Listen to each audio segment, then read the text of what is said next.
Hi everyone. We're just going to do a warm-up today to try to consolidate some of the skills we have with solving quadratic equations. So question 1 says to find the exact roots in simplest form using the method indicated. So for A, the method indicated is the square root method. And that will be the method indicated, or you would choose to use it if it's easy to change the x from being in 2 spots to only being in 1 spot. And in this case it is, because it's easy to complete the square here in this first step. So in order to complete the square, we would need to take half of 8, which is 4, and square it, add 16, and then to keep it balanced, subtract 16, and then we also have this subtract 34 equals 0. And then these 3 terms will form our perfect square trinomial. Remember, it's always the positive value that makes your perfect square trinomial. A couple people had trouble with that last time. So if we factor x minus 4 all squared, okay, so square root of x squared is x, sign from the middle term, square root of 16 is the 4 squared, and then these 2 terms will combine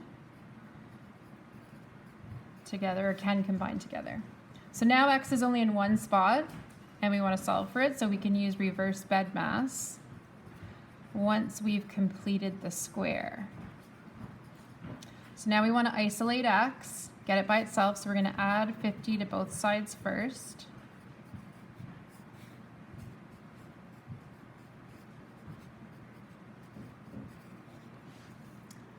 And now the x is being trapped by the squared, so we have to square root both sides, and then be careful on the number side that it's positive or negative square root of 50. And then because we want the exact roots, not decimal approximations, in simplest form, we want to see if we can simplify the square root of 50. And to do that, you want the biggest perfect square that divides evenly into 50. So largest perfect square, we talked about those numbers. I'll write them up here again for you. So it would be 2 squared, which is 4, 3 squared, which is 9, 4 squared, which is 16, 5 squared, which is 25, 6 squared, 36, 7 squared, 8 squared, 9 squared, 10 squared, 11 squared, 12 squared. We test them always up to half the number. So in this case, 4 does not go in evenly, 9 doesn't, 16 doesn't, 25 does, and it's also the largest, and it's half of it happens to be exactly half. And remember that we can then rewrite that like this, or you could go straight to from here to here, so plus or minus 5 root 2. So root 50 and 5 root 2 are the same. And then last step to get x by itself would be to add 4 to both sides.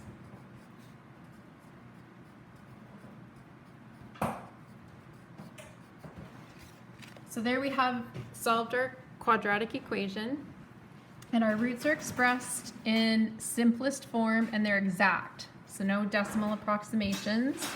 And this represents 2 exact solutions. Again, we can just write them like this and put them in a box, but we also want to know in our hearts that that represents the root x equals 4 plus 5 root 2. There's one of them. And the other one is 4 minus 5 root 2. Okay? So those are the exact solutions in simplified form. Okay, next question. 2x squared minus 6x equals 4x minus 11, and it says to use the quadratic formula. Okay, so to use the quadratic formula, we need all the terms to one side. So we're going to subtract 4x on both sides, and then add 11 on both sides. So we come up with 2x squared minus 10x plus 11 equals 0. So for the quadratic formula, A is going to be 2, B is going to be negative 10, and C is going to be positive 11. Okay, and we're using the quadratic formula here. So we'll start off the quadratic formula with x equals, okay, and then it's negative b, but our b value is negative 10, plus or minus the square root of b squared, so negative 10 squared minus 4 times a times c all over 2 times a. So the first step is just substituting. Okay, second step. So that's negative 1 times negative 10 is positive 10, plus or minus the square root, and now we just want to get that number under there. So again, remember, when you square a negative number, you get a positive, so I can type in 10 squared minus 4 times 2 times 11. And that gives me 12 all over 4. Okay? So we've got our two roots here, and they're exact, but are they simplified? To tell if they're simplified, we want to see whether or not the square root of 12 can be simplified. So is there a perfect square that divides evenly into 12? And if so, what's the largest one? So 12 is a pretty small number. 4 is going to be the largest perfect square that divides evenly into 12. So we can rewrite 12 as 4 times 3.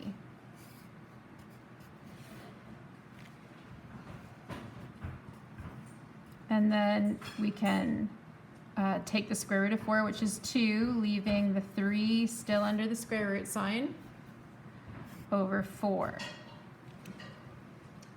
Okay, so now we still aren't totally simplified because there's a common factor in our numerator with the 10 and the 2. 2's in common, so we can common factor out 2 in the numerator. So we're going to divide 10 by 2, which gives me 5, and plus or minus 2 root 3 divided by 2 just leaves me with the root 3 all over 4. Now the 2 is out front and the 4 is the entire denominator, so I can think of 2/4 reduces to 1/2, so I would just be left with 1 times 5 plus or minus root 3, so that's just 5 plus or minus root 3, and then 2 in the denominator. So there would be, and I could put a box around it, my simplified exact roots, okay, in simplest form. And that could be my answer, but then I also know in my heart that that corresponds to the two roots. One of them is 5 plus the square root of 3 all over 2, or some textbooks might even write it as 5/2 plus root 3 over 2. And then the other is 5 minus root 3 all over 2. And some textbooks might write that as 5/2 minus root 3 over 2. Okay? All right. And then our last example before I will leave you to try some more of these and hopefully get confident with them. Okay, so this one looks complex because of so many terms, and it says to use the quadratic formula. So we would probably first want to get all our terms to one side. So I'm going to add 3x squared to both sides. So those are gone. Subtract 5x from both sides. So I made a 0 pair there. And add 8 to both sides. 0 pair there. So now on this side, I'm going to have negative 1x squared, or just negative x squared. Negative 3x minus 5x is negative 8x. Negative 6 plus 8 is positive 2 equals 0. So now, according to the quadratic formula, our a value would be negative 1, our b value would be negative 8, and our c value would be positive 2. And our quadratic formula, I've got lots of room on this page, so I'll write it out first.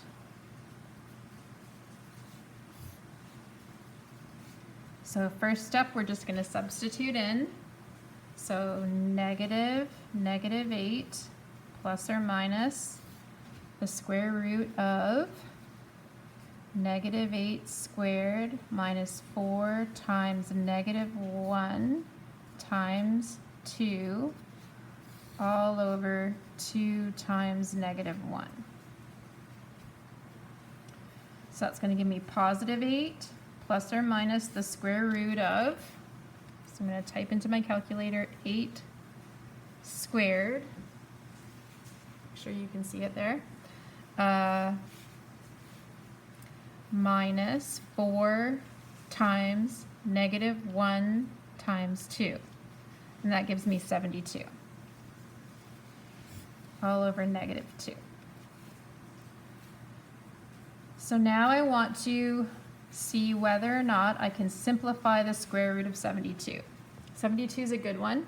So if we think about our perfect square numbers again, remember 2 squared, 3 squared, 4 squared, 5 squared, 6 squared, 7 squared, 8 squared. 72, 4 goes evenly into 72. 18 times. 9 goes into 72. 8 times. Or sorry, I should have done 72 divided by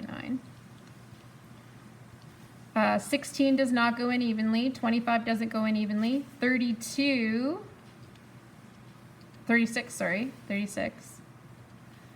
goes in twice. And 49 is too big. It's more than half of 72. So 36 is the largest perfect square that divides evenly into 72. So we're going to use that. So we're going to rewrite the square root of 72 as the square root of 36 times 2 all over negative 2. This is a good example because you might have chosen 4 or 9 and then not got the exact simplified answer. You would have gotten another version, but it wouldn't have been simplified as much as possible. Okay, so your answer wouldn't agree with the correct or the simplified answer. So square root of 36 is 6, but square root of 2, the 2 needs to stay under the square root sign. And then again, in the top here, 8 and 6 have 2 in common. So we can common factor out 2.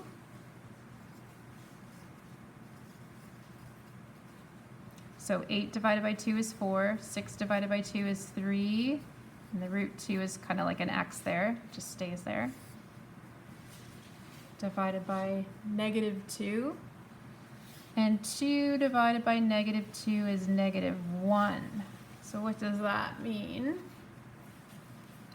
So we can reduce that. So we've got negative 1 times 4 plus or minus 3 root 2.